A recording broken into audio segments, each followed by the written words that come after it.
Hola, hola mi gente, ¿qué pasa? Bienvenidos de nuevo a mi canal. Y si tú eres nuevo aquí, ¿qué tal? What's up? Bienvenidos, welcome to my channel. Today I'm going to be chatting with you guys about remote work, about being a digital nomad. This seems to be like a super hot topic now. I see it all over the Facebook travel groups and all over the internet, people looking for ways and jobs that they can work remotely or work from anywhere. So I'm going to be sharing that with you all today. I have done a little research. Obviously I do the remote work life myself, but just did a little digging into how to explain this all and package it all in a way that makes sense to you guys. So in doing so, I've managed to come across 4 different categories that remote jobs kind of fall under. I also created a list of different jobs that are out there that fall into these 4 categories, and I'll be sharing that with you all today. It's actually linked in the description box below.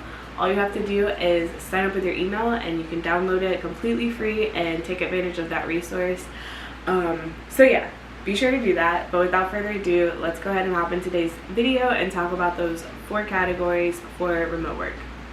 Okay, so the first type of remote work that is out there is being an expat. And essentially an expat is someone who has been employed by their company to go live in another country as a citizen or for a long-term stay, one of the two.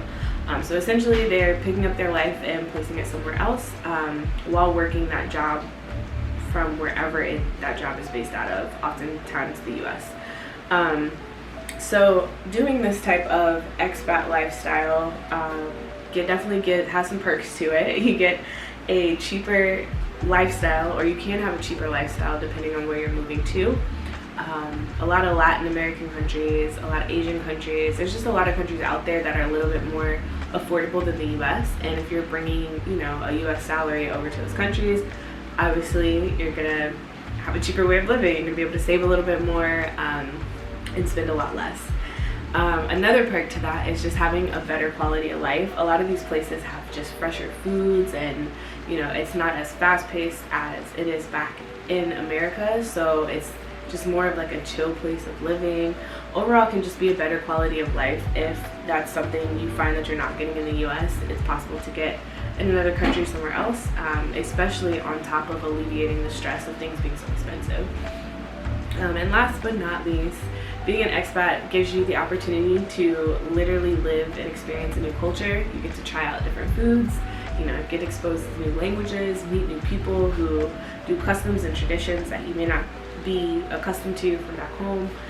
So it definitely has a lot of perks, and it's something that anyone can do, but it does require working for a company that is looking to have expats or put their employees in a certain location or destination. As I mentioned before, I created a list with all these types of jobs. There are some in there that fall under the expat category, so if that's something that appeals to you, be sure to check that out. Okay, and I'm looking at my notes on my phone, so if you see me looking down, that's what I'm doing. Alright, so the second category for remote work would be digital nomads. This is the category in which I fall under, but I do believe that digital nomads can be broken into 2 different categories. You have like the corporate digital nomad, or the one who works for the man, if you will, or works for some kind of company. And then you have an entrepreneurial digital nomad, which is one who works for themselves and has their own business. Both come with the perks of being completely location independent.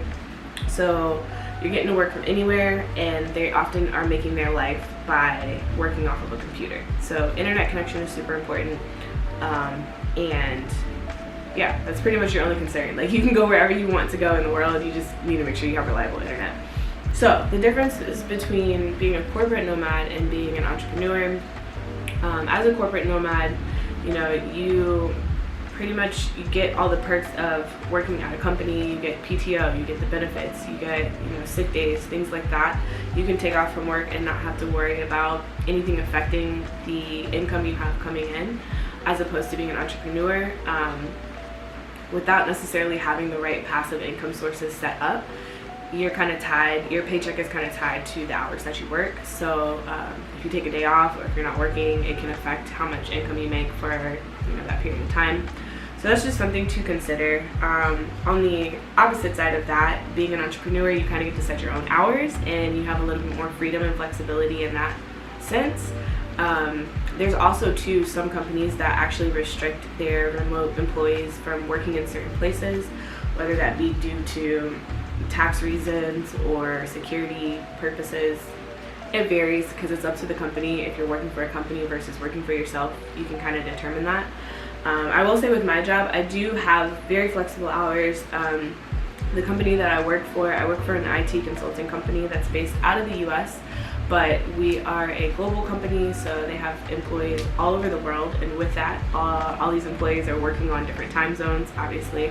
So as I have been moving to different locations, I've had some flexibility with being able to shift my hours. So instead of working 9 to 5, I work 8 to 4, which is technically 10 to 3 back at home.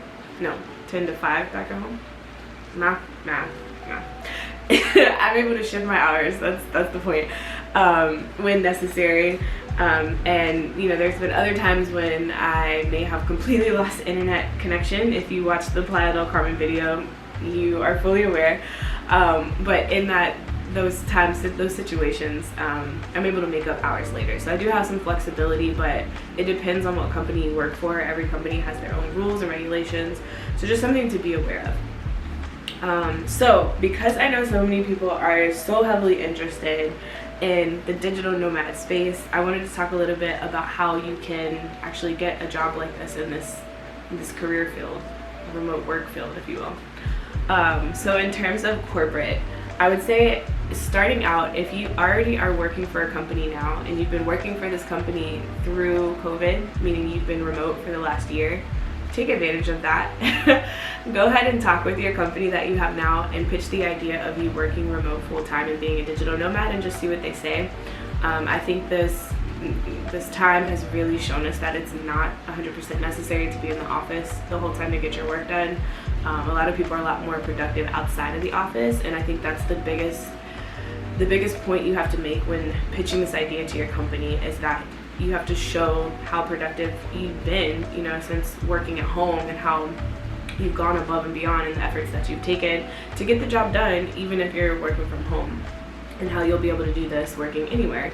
So that's number one, where I would say to start. If you have had a job and you've been able to work it through COVID, I would start there by showing them how productive you can be even if you're not in the office, and show them, you know, the value of work that you bring to the company.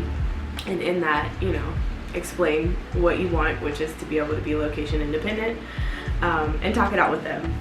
I will say, if you're someone who is you're interested in that, but you don't really know where to start, a good organization to pair with is Remote Year. They're actually who I was intentionally planning on traveling with before the whole pandemic hit. I had paid for the whole program. If you've watched my videos in the past, you already know, but I was planning on doing a 4-month trip through Latin America with Remote Year. And in the process of getting ready to go on that trip, they gave me a presentation deck that I was able to go in and fill in just things that my company would want to know. Basically just use it to help me present my case to my employer. Even though my company was already fine with me working remote, because we were like partially remote to begin with, but it was still nice, and it was a professional way to present this request that I was bringing to them. Like, I wanted to up and work outside of the country, and it's just not something you can just kind of like casually toss to your manager, you know. So that was a great resource that they provided us with. Remote Year is also really good because they plan out your whole trip. So if you're someone who just wants to explore, you don't really know where to start, they have all these itineraries. You can travel with them for, I believe it's a month, 4 months, 6 months, or a year. And they handle all the logistics for you. They handle your flights in between destinations, in between different countries. They handle your co-working situation, your living accommodations, like all of that is already taken care of. You literally just need to pack your bag and get the okay from your job. So if you're interested in being a corporate nomad, kind of fuzzy on where to start, and you think that you have that opportunity is possible with the company that you're in now, I definitely suggest looking into Remote Year, or even other companies that are out there that are similar to Remote Year, I don't know them off the top of my head, but I'm sure there's more than one. So check that out. For those of you who want to be a corporate nomad but can't necessarily do it within the job that you have now, or you're looking to get into that space, some places that you can check out are Indeed.com. That's a good resource. You literally just type in remote as your location and you're able to search whatever career path you're looking for. Some other organizations that are specifically focused on remote work jobs are We Work Remotely, Virtual Vocations, and there's another organization that specifically focuses on finding remote work for people of color called Remote POC. And if you type any of those into Google, you'll be able to find them. Remote POC is actually a Slack channel group, so once you join, you'll be able to connect with all these other people of color around the world, all these other employers looking to hire specifically more minorities within their company. So highly suggest you check that out. And then another one is LinkedIn. I feel like a lot of people sleep on LinkedIn, but it's actually a really valuable tool for finding remote work. They use hashtags. You can search it just like any other social media tool, and there's a lot of groups that are specifically focused on those who want to work remotely. I can't name any of the groups off the top of my head, but like I said, if you go and just search remote work, remote jobs, just remote within LinkedIn, you'll find plenty of groups. And a lot of them have like specific days where they'll have employers post the type of employees that they're looking for, the type of positions they're looking to fill, and you're able to kind of make connections that way. So check that out. In terms of the entrepreneurial side, if you're looking to start your own business before becoming a digital nomad, I highly suggest getting your business started before you start traveling. It will just give you a lot more peace of mind to already have that up and running, seeing as when you're traveling, you're going to be doing all these other things with like planning where you're going next and figuring out your accommodations and your travel plans. It's a lot. So it's good to already have that base set up. So getting set up, you can start by freelancing your services. Some places to do that are Upwork, you can use Fiverr, you can use Freelancer, you can use Guru, and then there's Vemploy, which I've never used but found it on Google. So those are some sites that can help you start freelancing, start building up client relationships, and get your business running before actually deciding to leave the country and go to a new place. It's also good to have some savings to fall back on just in case anything happens. You'll have those emergency funds as opposed to having to look at, possibly going back to the US because of financial issues. Okay, so that sums up digital nomads. I feel like I was talking a lot, but I know that's really the hot topic and what a lot of people are really focusing on doing. So if you all have any more questions that I didn't cover in that little spiel about digital nomads, whether it be on the corporate side or as an entrepreneur, be sure to drop them down in the comment box below and I will try to answer them for you. Okay, so the third category for remote work that I have is being a backpacker. So backpackers are people that have jobs that don't necessarily require a computer nor a degree. They're considered to be a little bit more like hands-on, if you will, and are more like rugged or like unconventional. But they're out there and they're a way for you to work and travel to different destinations. In terms of where you can go, you are kind of limited to what destinations you can pick because you have to go where the money is. But it is another means of being able to work while you travel. So an example of one of these would be, as a backpacker, you could be a house sitter. And in being a house sitter, you're basically hired, or you have some kind of exchange with the house owner to go and take care of their house and pretty much just live there for free. That's pretty much like the base setup. Some, depending on what it is, it varies, I guess, depending on house from what research that I've done. But some of these house sitting jobs do actually like pay. So not only are you getting free accommodations, but you get paid to live there or do whatever task that you're doing to take care of the home for the homeowner. So it's a pretty cool situation, I think. Like, just go to some random exotic place, take care of their house, and just be chilling there. Obviously, your funds are kind of dependent on what the situation is there and the jobs that you're doing and what it all entails. So it can vary. Especially if this is something that you're hopping around and doing. So it's good to have definitely savings with all of this. You want to have savings when you're traveling, but also have a backup source of income, maybe some sort of passive income that you do on the side. Maybe you're also doing some digital nomadic job as an entrepreneur to bring in more income. You just want to make sure that you have multiple streams when you're doing something like backpacking, since it's not necessarily as consistent or guaranteed as having a paycheck from a corporate job or being an expat and working for a company. So yeah, that was just one of many backpacker jobs. There's a lot out there. Be sure to download that list below, grab that list, and check them out.